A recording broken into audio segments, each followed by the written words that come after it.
At my daughter's wedding, I overheard her plan to leave me in a home, so I changed everything. It was supposed to be the happiest day of my life.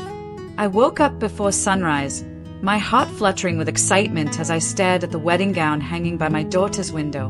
Grace was finally getting married. My little girl, the same one I raised alone after her father passed, was about to start her own family. I sat by the edge of the bed, smoothing the wrinkles on my dress, whispering to myself, he'd be proud of her, Elizabeth. He really would. The morning light poured through the curtains, soft and golden, and I could hear laughter coming from the hallway where the bridesmaids were getting ready.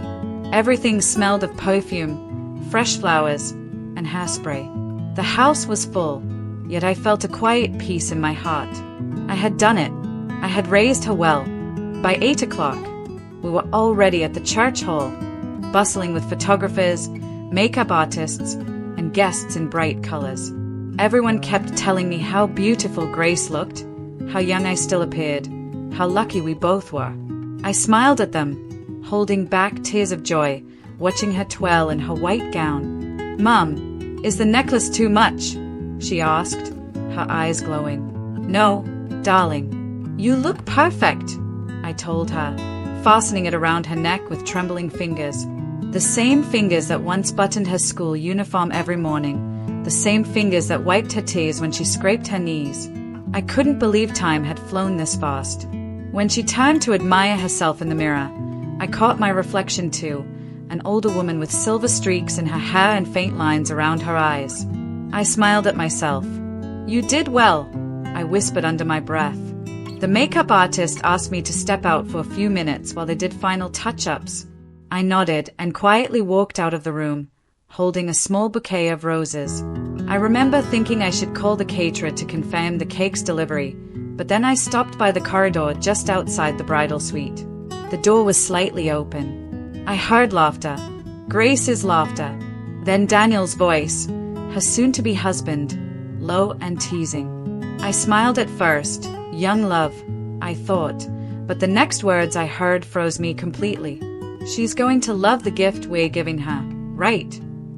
Grace said between giggles. Daniel chuckled. "You mean the one with a bed and an ice?" Grace laughed harder. "Daniel, don't say it like that. But honestly, we have to do something about her. I can't have Mum living alone anymore. She'll just keep calling and needing things." Daniel replied, "There's that nice home near the city, Pinewood or something. She'll be taken care of, and we can focus on our life." Grace said, "Exactly. I'll tell her it's just for a few weeks. She's too old to argue anyway. It's better this way." I stood there, unable to move. My whole body went cold. My hands shook so badly I almost dropped the flowers.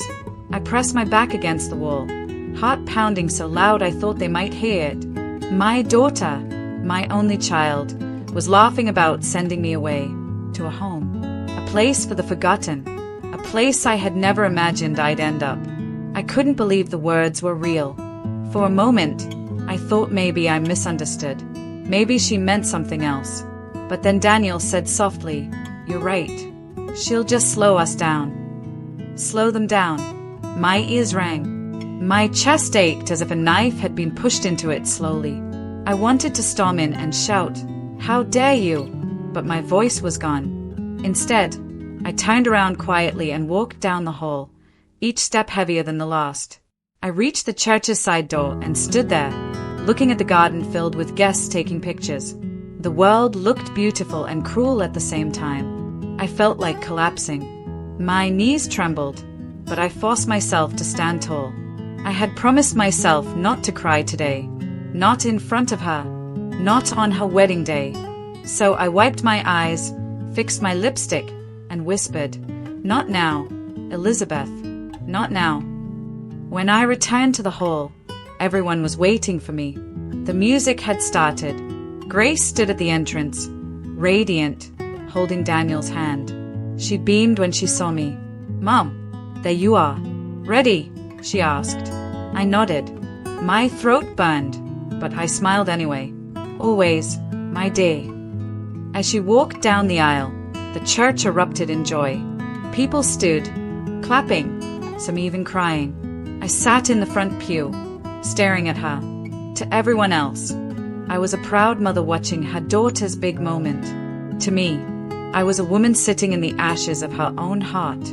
Every word of the ceremony blurred in my ears. When the priest asked, "Who gives this woman to this man?" I whispered, "I do," but inside, something broke. The ceremony ended, and applause filled the room. Photos were taken, cheers erupted, champagne was poured.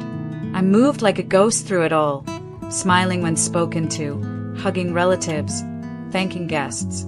Grace and Daniel cut the cake, fed each other with laughter, and danced their first dance. Everyone looked at them with admiration. I looked at them and saw strangers. During dinner, Grace came over and kissed my cheek. "Mom, thank you for everything.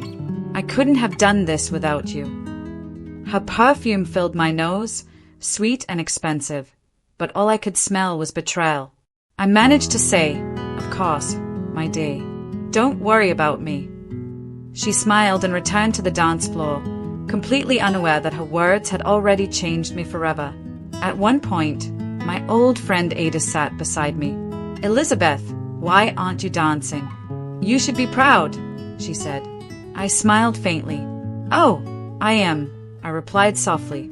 "I'm just tired." She laughed and patted my hand, not noticing the way my fingers were gripping the napkin. When the night began to end and the couple prepared to leave, Grace waved to me from the car window. "I'll call you soon, Mum," she said. Daniel honked the horn, both of them laughing as the car drove away with ribbons trailing behind. I stood there on the church steps, watching the car disappear into the night. Everyone around me was still buzzing with joy, but I felt hollow. I walked back inside and looked at the empty hall. Flowers still fresh, tables half cleared, champagne glasses glinting under the lights. I picked up one of the glasses and whispered quietly to myself, "To new beginnings, for both of us." I raised the glass, took a sip, and let the bubbles sting my throat. Then I placed it down carefully, gathered my purse, and walked out without looking back. Outside, the air was cool and quiet. The moon hung high, soft and pale. I took a deep breath and whispered into the wind, "If they want to put me in a home, I'll make sure they have no home left to send me from." And for the first time that night, I smiled, not from joy, but from a strange, calm power growing inside me. It was the moment I stopped being the weak mother who gave everything. It was the moment I began to take everything back. The next morning, I woke up with the sound of birds outside my window and the silence of a house that suddenly felt foreign. My head still ached from pretending to smile for hours the day before. Everywhere I looked, her childhood photos on the wall, her trophies, the old school drawings I had kept, all of it felt like a cruel reminder that love can age and loyalty can die. I made tea and sat by the window, staring at the street outside. The wedding flowers were still on the table, wilting already. I picked one up, the petals soft and dying between my fingers, and whispered, "So that's how it feels, isn't it?" I tried to eat but couldn't. My stomach felt heavy with thoughts, not food. I remembered the sound of her laughter, the exact words, "She'll be too old to argue." Too old. I smiled sadly. I had been many things in life, a wife, a mother, a widow, but never a burden. Not until my own daughter said so. By noon, I forced myself to get dressed. I had errands to run, at least that's what I told myself. Really, I just needed air. People in the market recognized me, smiling and asking about the wedding. "How did it go, Mama Grace?" one woman asked cheerfully. I said, "Beautiful," and forced another smile. I'd gotten so good at pretending overnight that even I almost believed myself. But deep down, I knew something inside me had shifted. A door had closed. The version of me that lived for my daughter had quietly packed her bags and left. When I got home, I found the wedding invitation still lying on the table, the golden letters shining faintly. "Grace and Daniel, forever begins here." I laughed, just a small, bitter laugh. Forever begins here, and for me, forever ended yesterday. I sat on the couch for a long time, thinking. I thought about how much of my life I had built around her, how every decision I made was for her comfort. I sold my jewelry for her school fees. I took extra sewing jobs to pay for her university. I went hungry many nights so she could eat. I gave up my chance to remarry because I didn't want to confuse her or make her feel replaced. I kept every promise, every sacrifice, and all she could think of was a home near the city. That evening, I went to the living room and opened the small wooden box where I kept my husband's things. His old wristwatch, a black and white photo of him smiling with grace on his shoulders, and the letter he wrote to me before he died. I unfolded the fragile paper and read his handwriting again, the ink fading but the words still strong. If ever our daughter forgets what love means, remind her through your strength, not your tears. I closed my eyes. My strength. That's what I needed now. Over the next few days, I kept myself busy. I visited the tailor shop where I used to sew years ago. They greeted me warmly, and for a moment, I felt human again. I helped them stitch some clothes, my hand steady even though my heart was not. But when I returned home, the loneliness wrapped around me like cold air. I tried not to think about her honeymoon, about her smiling and laughing somewhere tropical, while I sat alone with my tea and memories. But every time I closed my eyes, I saw her face in that mirror, radiant in her white gown, and heard her voice mocking me. She'll be too old to argue. On the 4th day after the wedding, I received a call. It was Grace. Her voice was bright and cheerful. "Mom, we landed safely. Oh, the hotel is beautiful. You'd love it." I closed my eyes, forcing a small laugh. "I'm glad, dear. You deserve it." She went on and on about the beach, the food, Daniel's surprise gifts. When she finally asked, "How are you doing, Mom? You're not lonely, right?" I smiled at the irony. "No, my dear. I'm fine." She said, "Good. When we get back, we'll talk about the future, okay? I have a plan that'll make things easier for everyone." My heart dropped, but my voice stayed calm. "Of course, darling. We'll talk when you return." After she hung up, I sat quietly, the phone still in my hand, staring at the blank screen. A plan. She had no idea I had one too. That night, I couldn't sleep. I got up and walked through the house barefoot, the tiles cool under my feet. The air smelled faintly of roses from the leftover wedding decorations. I paused by her room, the one she had decorated with posters and pictures when she was a teenager. I pushed the door open slowly. The bed was neatly made, untouched since she left. I sat on the edge and looked around. Every corner of that room was a memory. The nights I stayed up nursing her fever, the times she cried over heartbreaks, the mornings I woke her up for school with breakfast on the table. I thought I gave her everything I had, and now she wants to give me away. But I didn't cry. Not a single tear. I just sat there quietly until the first light of dawn crept through the window. That's when I made my decision. I was done waiting for people to decide my worth. I would not sit around until my daughter and her husband chose which home to dump me in. I still had my mind, my hands, and my will, and I would use all of them. The next morning, I wore my best dress, the one I had planned to wear to the wedding reception but never did, and went out. I didn't even eat breakfast. I went straight to see my old lawyer, Mr. Okoro. When his secretary saw me, she smiled warmly. "Mama Grace, it's been years." I nodded. "Yes, my dear. I need to update my documents." Inside his office, the smell of old paper and wood polish filled the air. Mr. Okoro stood up when he saw me. "Elizabeth, what brings you here?" he asked, shaking my hand. I sat down, looked him straight in the eyes, and said calmly, "I need to change my will." He blinked. "Is everything all right?" I smiled faintly. "Everything is clearer now." I spent 2 hours there. I told him I wanted to sell the house, transfer part of the money to a children's charity in my husband's name, and move into a small apartment on my own. "Are you sure about this?" he asked. Yes, I said. I don't need a big house. I need peace. He nodded, typing as I spoke. When it was done, he handed me the new documents. I signed them without hesitation. For the first time in years, I felt like I was in control again. As I left his office, the sun was bright and warm on my face. I stood there on the sidewalk, feeling lighter than I had in a long time. People passed by, smiling, unaware that I had just rewritten the ending of my own story. That night, as I sat on my porch sipping tea, I whispered to the wind, if she ever thinks of putting me in a home, she'll find out I already built one for myself. I leaned back in my chair, listening to the quiet hum of the night. I didn't know what would happen when she returned, but one thing was certain. I was no longer the same woman who smiled through her daughter's wedding. I was someone new, someone stronger, and for the first time in a long time, I was proud, not of her, but of me. When I woke up the next morning, I felt a strange peace I hadn't known in years. The kind that comes when you finally stop expecting anyone to save you.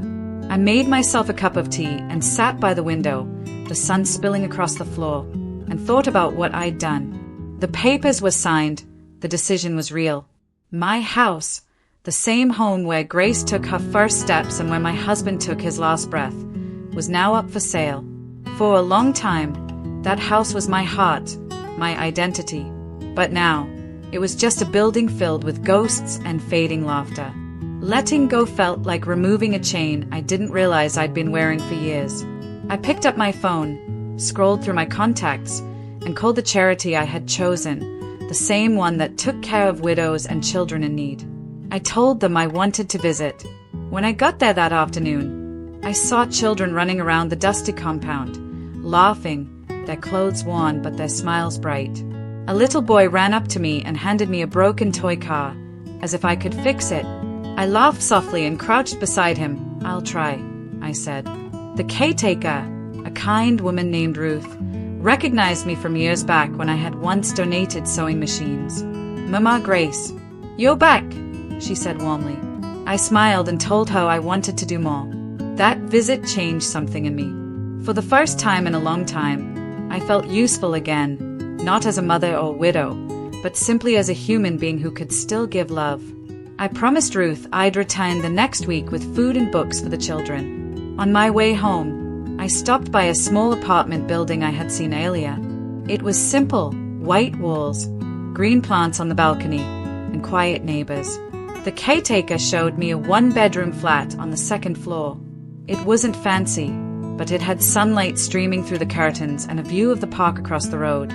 I walked around slowly, touching the walls, imagining peace instead of pain. I'll take it, I said without thinking twice. That evening, I called Mr. Okoro to finalize the payment. He chuckled softly. You really don't waste time, do you, Elizabeth? I smiled faintly and said, time is what I have left. I can't afford to waste it on the wrong people. The next few days moved quietly. The house agent found a buyer, a young couple excited about starting their life together. They reminded me of Grace and Daniel, and for a second, that familiar ache returned. But this time, I didn't let it swallow me. I signed the papers, handed over the keys, and left the house without looking back. I thought I would cry, but I didn't. Instead, I whispered, goodbye, to the empty walls, and walked away. When I moved into my new apartment, I expected to feel lonely, but it felt more like freedom. The air smelled new, like rain after a dry season. I arranged my few belongings, my husband's photo on the shelf, my books, my teacups, and my Bible on the bedside table. That night, I cooked a small meal for myself and ate while watching the sun set behind the park.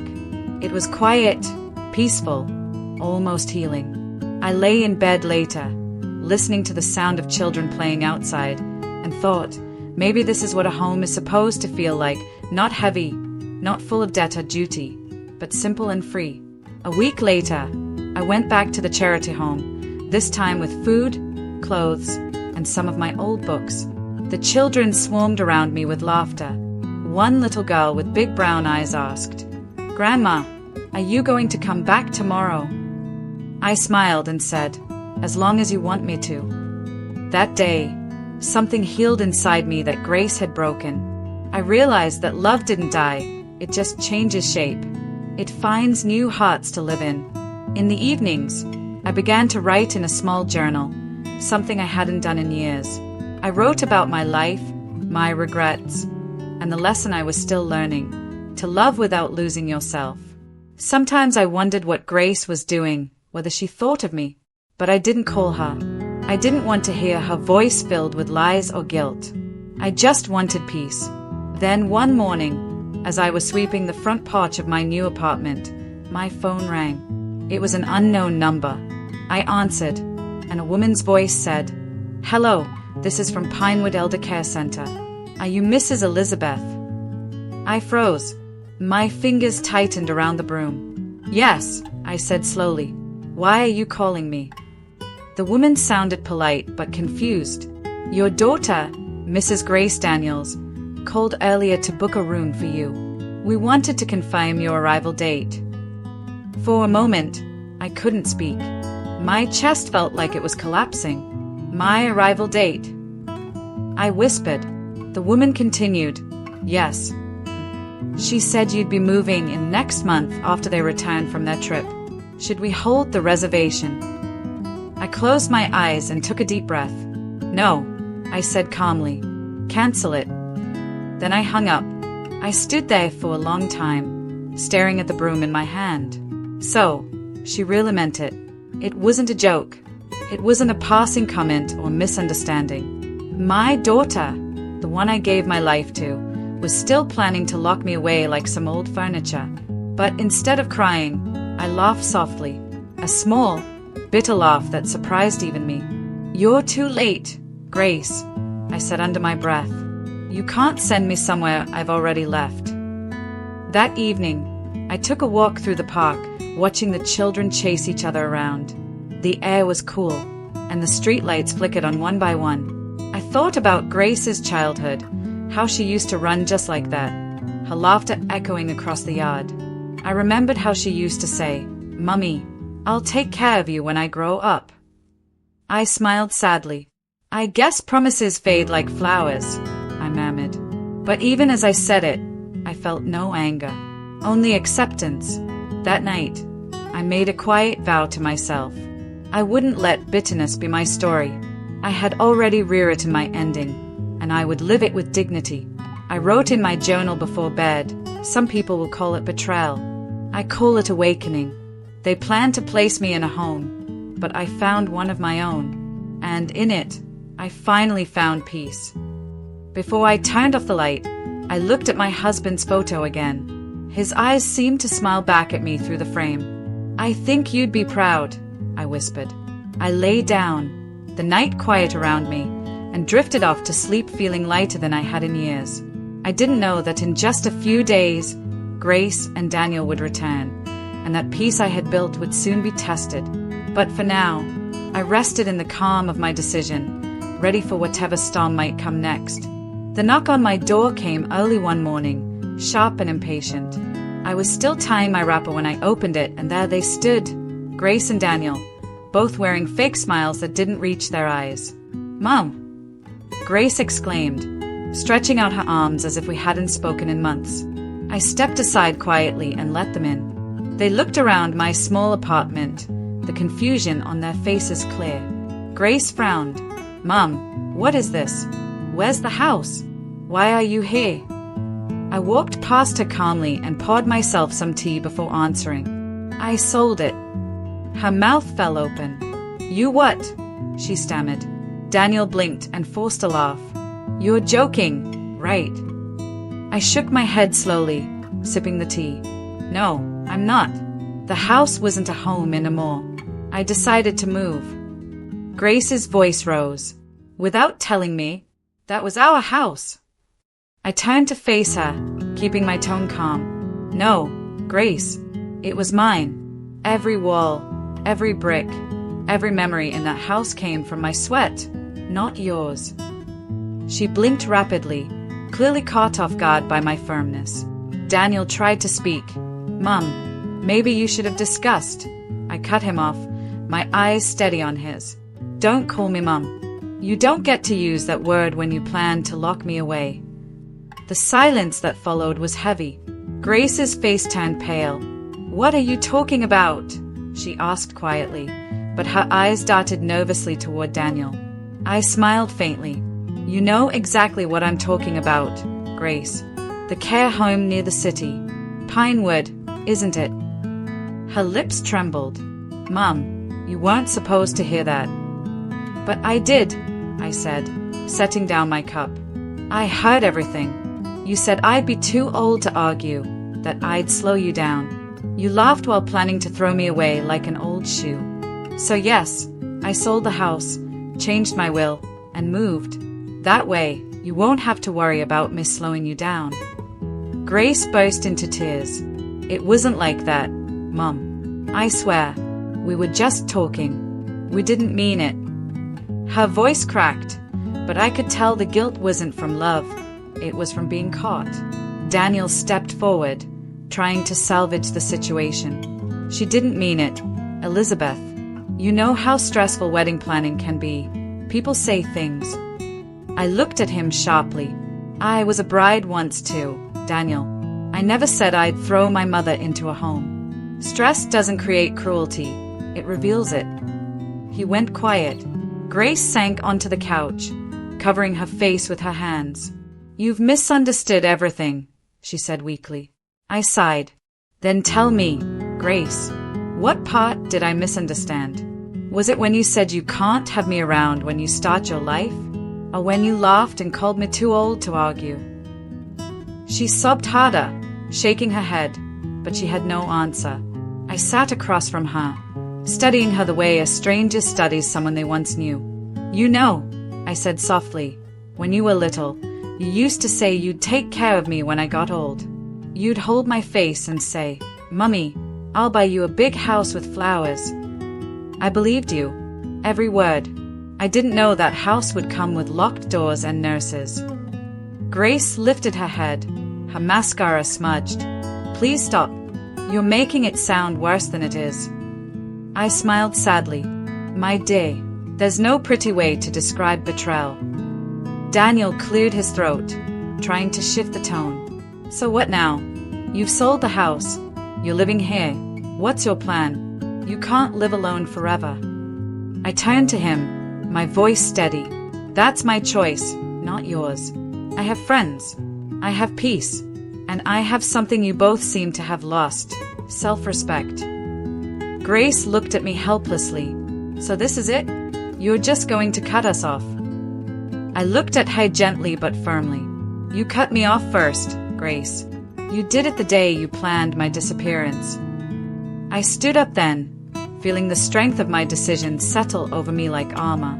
I don't hate you, I said, but I've learned that love without boundaries is self-destruction. Grace stood too, tears streaming down her face. Mom, I made a mistake. I didn't mean it. Please don't do this. I love you. Her voice cracked on the word love. I stepped closer and touched her arm lightly. Love isn't just words, Grace. It's how you treat people when you think they can't hear you. She broke down completely, sobbing against her palms. Daniel stood behind her, expressionless, staring at the floor. You've really changed, he muttered. I looked at him and nodded. Yes, Daniel, I have. Life has a way of teaching you who you are once you stop begging to be loved. They left quietly after that. Grace turned back at the door, her eyes red. Can I visit? She asked softly. I smiled. You can, but only when you come as a daughter, not as a caretaker planning my exit. She nodded slowly and left. The door closed behind them with a soft click that sounded like closure. I stood there for a long time, listening to the silence. My hands trembled slightly, but not from fear, from relief. I went to the window and looked outside at the children playing in the park. Their laughter floated up to me, and I felt my heart ease. The sky was beginning to darken, streaked with orange and pink, and for the first time, I wasn't thinking about what I had lost. I was thinking about what I had gained. freedom, peace, and the quiet dignity of knowing I'd chosen myself. That evening, as I sat at my table eating dinner alone, I didn't feel lonely. I felt complete. My phone buzzed once, Grace again, but I didn't pick up. I let it ring until it stopped. I looked around my small, cozy apartment and whispered to myself, "This is my home, not the one they planned for me, the one I built." Later, I wrote in my journal again, "When they came, I didn't break. I didn't beg. I stood in the ruins they made and built a new beginning." Sometimes strength looks like silence. Sometimes it looks like walking away without looking back. When I closed the book, I felt a tear slip down my cheek, not from sadness, but from release, the kind that says, "You've survived something that tried to erase you." I looked up at the ceiling and whispered, "Thank you, God, for letting me hear what I wasn't meant to." Because if I hadn't, I would have kept loving blindly, giving endlessly, and never realizing that sometimes the people you die for are the ones already digging your grave. That night, I slept peacefully for the first time in months. No guilt, no fear, no pretending. Just quiet breathing and the soft hum of life outside my window. I didn't know what tomorrow would bring, but I knew one thing for sure. Whatever it was, I'd face it standing tall, not as someone's discarded mother, but as a woman who finally remembered her own worth. A few months passed, and life found a gentle rhythm again. I woke up every morning to the soft hum of birds outside my window, brewed my tea, and watched the sun slip through the curtains. The world felt calm now, and for the first time in years, my days belonged only to me. Sometimes I still thought of Grace, her laughter, her bright eyes as a child, but the pain didn't sting the way it used to. It had softened into something distant, almost like an old scar. I spent most of my time at the orphanage now. The children called me Grandma Liz, and their small hands clinging to my dress reminded me that love could still be pure, simple, and without condition.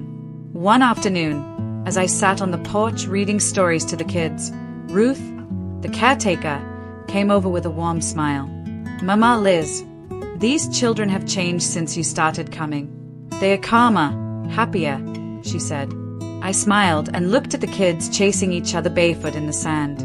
"Maybe because they remind me how to live again," I said softly. Ruth nodded. "You've given them love." I closed the book and replied, "No, they gave it back to me." I had begun baking small treats for them every Sunday, and the sound of their laughter as they fought for the biggest piece of cake filled me with a joy I hadn't known in years. There was something healing about their innocence. Every smile washed away a bit more of the bitterness I once carried. But one evening, as I was locking up after helping Ruth with the accounts, my phone rang. The name on the screen made my heart skip. It was Grace. For a moment, I hesitated. Part of me wanted to ignore it, to keep my peace untouched. But something in me whispered, "Answer." So I did. "Hello," I said quietly. Her voice trembled. "Mum." There was a pause, then a sniff. "Can I see you?" I took a deep breath before answering. "When?" "Tomorrow, please." "All right," I said simply and hung up before she could say more. That night, I didn't sleep easily. Memories came flooding back. Her laughter in the hallway on her wedding day, the sound of her voice planning to send me away, the tears in her eyes when I confronted her. But underneath it all, I felt something else too. Not anger, not pity, just readiness. The next morning, I cleaned my small apartment, baked some bread, and set 2 cups on the table. When the knock came, I already knew it was her. I opened the door slowly. Grace stood there, her eyes puffy and red, her hands shaking. She looked thinner, smaller, almost like a frightened child. "Come in," I said. She stepped inside and looked around. "You've made it so cozy," she whispered. I smiled faintly. Peace doesn't need much space. She sat down at the table and stayed at her hands. For a long moment, neither of us spoke.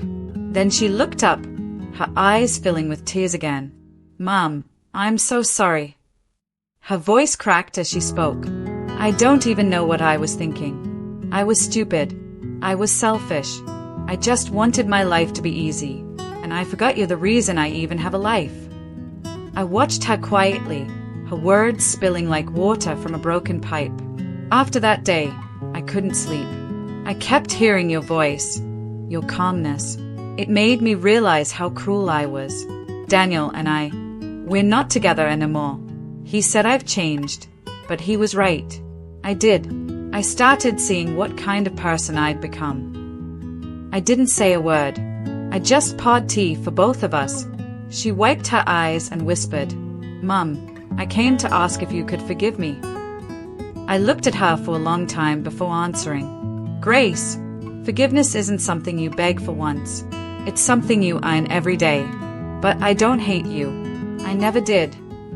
She looked shocked. "Then why did you leave like that? Why didn't you tell me?" I smiled sadly. "Because if I told you, you'd never understand. You would think I was trying to hurt you. But I had to teach you something your father always told me. Sometimes love is discipline in disguise."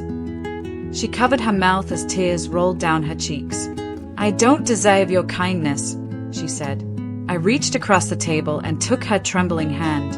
"You're still my daughter, but you needed to see who you were becoming. I needed to show you what it feels like to lose something you take for granted."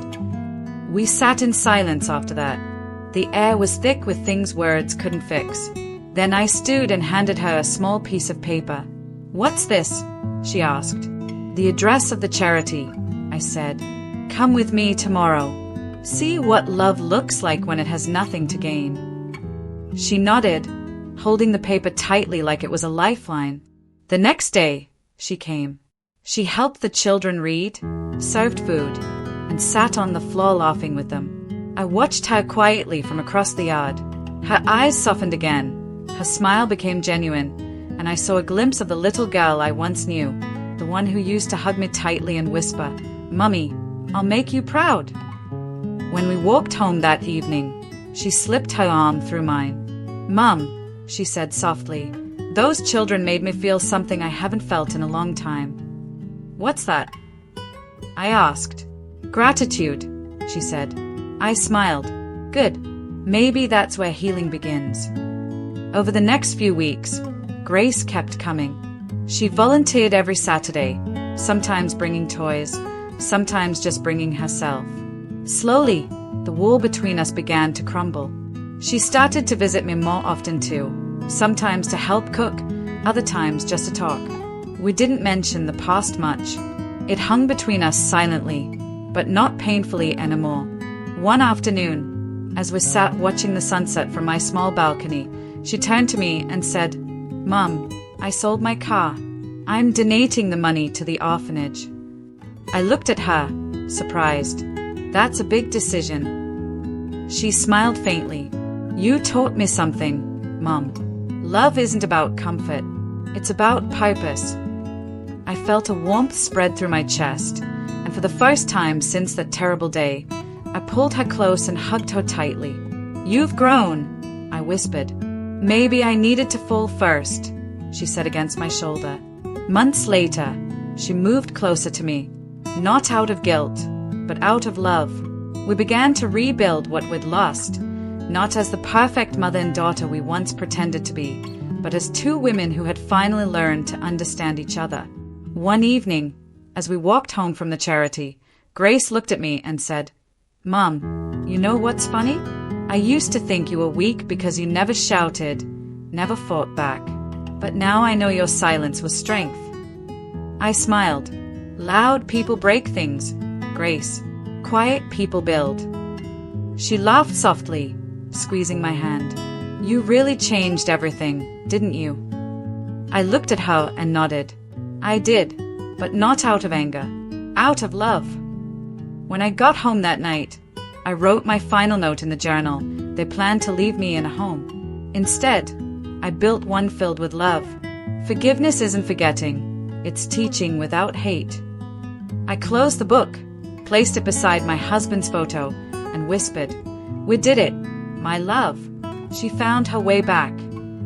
And as I turned off the light and lay down to sleep, I felt the quietest kind of joy, the kind that doesn't shout or sparkle, but glows softly inside you, like pea sand after a long storm.